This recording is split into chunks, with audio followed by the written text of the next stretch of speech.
Allora, vediamo anche insieme un contributo, sono state fatte da parte nostra delle interviste, sono andate anche in onda nei TG, vediamo insieme.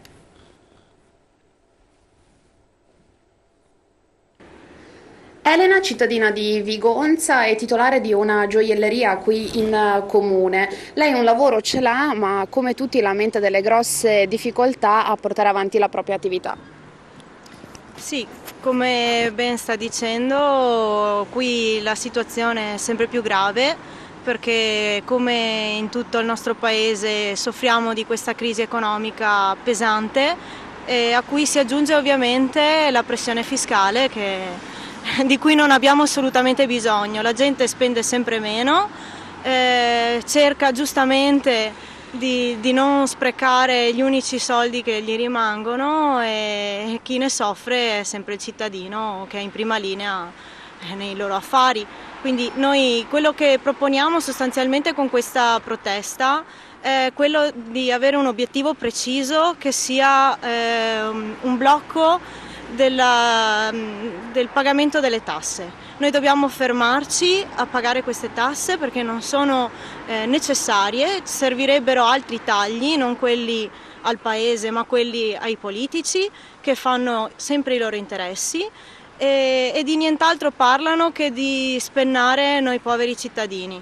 Quindi mi raccomando, l'importante è smettere di pagare, bisogna che facciamo uno sciopero fiscale definitivo e ci mettiamo tutti d'accordo in questa cosa perché bisogna essere uniti, uniti si può vincere. Ecco, la cittadina giovane lavoratrice che è stata intervistata ha detto due cose importanti: essere tutti uniti, e poi il discorso della delusione che trapela, la si vede, il discorso dello Stato che non fa nessun tipo di taglio, non è inutile stare a raccontare. Però il discorso dell'insieme, come si raccontava, ci vuole una massa critica per poter dar vita a una moneta alternativa, una via di scambio alternativa, che questa può aiutare l'economia, visto che comunque c'è bisogno di far girare qualche cosa, le merci, i servizi, eccetera.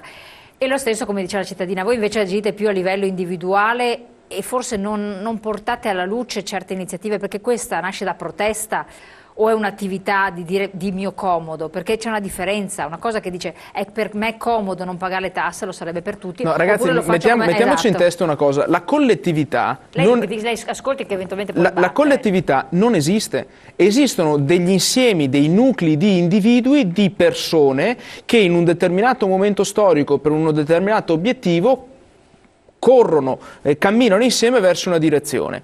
Quello che giustamente dice la ragazza è: l'individuo poi alla fine, la persona, l'azienda non paga la tassa.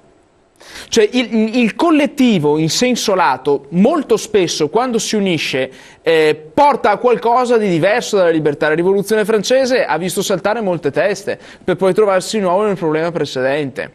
Giustamente, come ripeto, sono stato felicissimo di sentire questa ragazza parlare in questa maniera. Ciascun cittadino, ciascun individuo ha una responsabilità verso se stessi. È troppo comodo dire aspetto che lo facciano tutti così poi mi ci aggrego.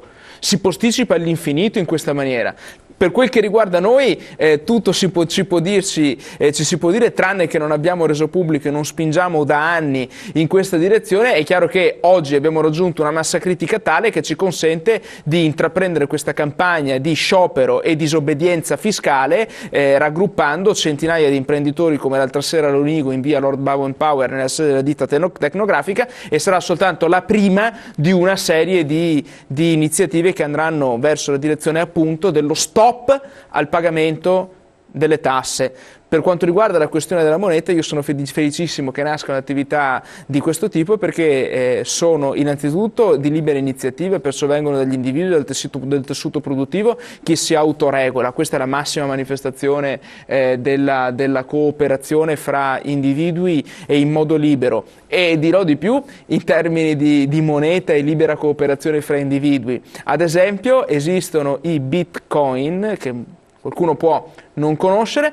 Personalmente li ho provati, sono una moneta alternativa. Su Amazon saranno presto riconosciuti come una moneta effettiva, si potrà pagare in Bitcoin anziché in euro, non sono assolutamente monitorati dal fisco, non entrano in nessun sistema che è tenuto sotto controllo dalle agenzie fiscali nazionali, europee e mondiali, perciò massima libertà di gestire il frutto del proprio lavoro e dei propri investimenti in Bitcoin senza il rischio che qualcuno venga a chiederti come ti sei guadagnato questi soldi. Sì. La seconda cosa che mi Però viene in mente... bisogna sempre il discorso, perché se io mi trovo, faccio l'esempio, adesso non sono neanche i parametri di riferimento, 500 bitcoin in mano, vado a comprarmi il pane e mi dicono no, non li accetto. E guardi, un ragazzo, è uscita la notizia su una testata giornalistica web attendibilissima, poi si è avuto conferma, un ragazzo la settimana scorsa ha comprato una Lamborghini Gallardo con Bitcoin da un venditore tedesco. La transazione è stata fatta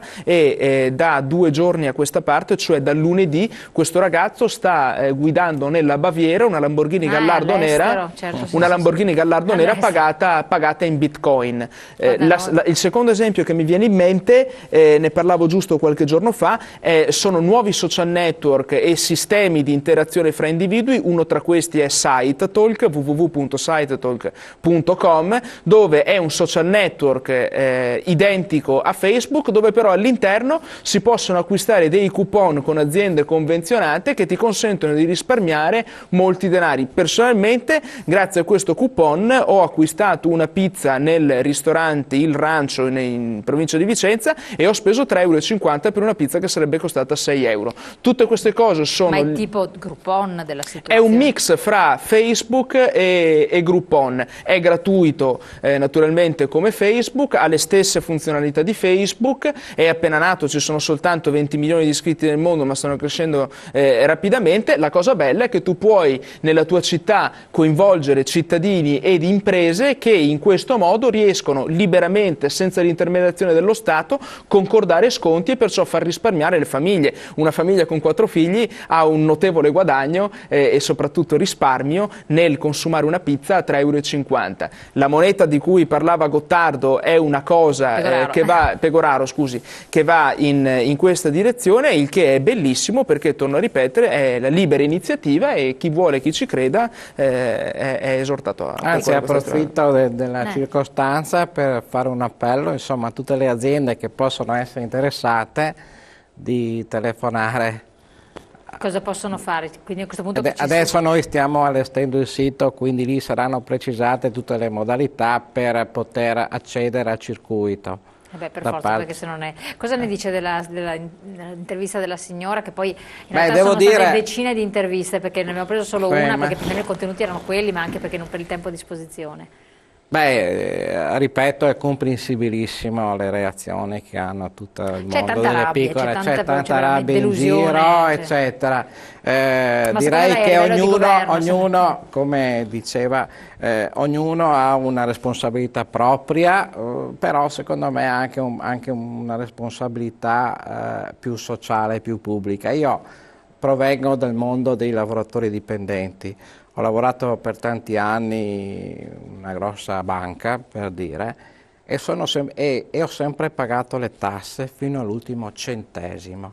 Mi capitava delle volte di fare delle riflessioni, magari guardando certi altri mondi, soprattutto imprenditoriali, i quali dichiaravano un quarto di quello che dichiaravo io, avevano delle situazioni anche di benessere molto particolari, e mi chiedevo, ma loro se dichiarano un quarto dovrebbero in teoria dimostrare un quarto, in realtà dimostrarono il triplo, e questo si vede nella vita di tutti i giorni. Quindi in tutti questi discorsi dobbiamo sempre cercare di fare dei distinguo, no? Perché il generale va bene, però bisogna analizzare prima il particolare, insomma. Sì, vedi, è giusto. Il lavoratore dipendente non riesce, dire, allora perché a uno è possibile, a un altro no. È giusto quello che dici, tuttavia va anche detto che un lavoratore dipendente ha una certezza che il lavoratore autonomo non ha, e cioè la certezza del proprio stipendio. Ma ancora una volta il lavoratore dipendente è vittima di questo fisco tanto quanto l'imprenditore. Perché? Perché un lavoratore dipendente vede rubato dallo Stato metà del proprio stipendio. stipendio, e questa è un'ingiustizia clamorosa. Infatti lo Stato obbliga e costringe gli imprenditori a fare un altro lavoro, esatto, cioè i gabellieri, fare gli esattori. Il sostituto d'imposta è una cosa assolutamente incostituzionale, che tuttavia è l'ennesima violazione dello Statuto del contribuente. Prima mi facevi giustamente notare un messaggio che diceva è inutile aspettare che l'Italia risolva il problema. È verissimo. Permettimi di fare un piccolo fuori tema su questa trasmissione. I Tea Party del Veneto, assieme a tante associazioni indipendentiste, movimenti e partiti indipendentisti, supporta e lavora alacremente affinché un referendum sull'indipendenza del Veneto venga finalmente fatto. Nonostante l'opposizione di qualcuno in Consiglio regionale, abbiamo raggiunto la maggioranza dichiarata dei votanti in Consiglio regionale, dei consiglieri regionali. Deve uscire dalla Commissione il provvedimento sulla legge 342 che indice il referendum sull'indipendenza del Veneto. La soluzione dei veneti, imprenditori, artigiani, professionisti, non è l'Italia, è un Veneto libero, indipendente, ricco, produttivo e con le tasse molto basse. D'accordo oppure no? Su questo, velocissimo, siamo in chiusura? Beh, in massima direi che sì, sono d'accordo. Può essere una cosa, benissimo. Io vi ringrazio i nostri telespettatori di averci seguito. Noi cerchiamo sempre di un po' darvi delle provocazioni per farvi riflettere sulla realtà e avere grande consapevolezza di eventuali vie percorribili o meno, a seconda un po' delle situazioni. Importante intanto è conoscere, sapere. Buon proseguimento, buon fine settimana. Noi ci vediamo ancora lunedì, poi avremo anche il 24, ci sarà la vigilia, ma festeggeremo anche insieme il Natale. Insomma, ci saranno anche delle belle sorprese. Buon proseguimento, buona giornata.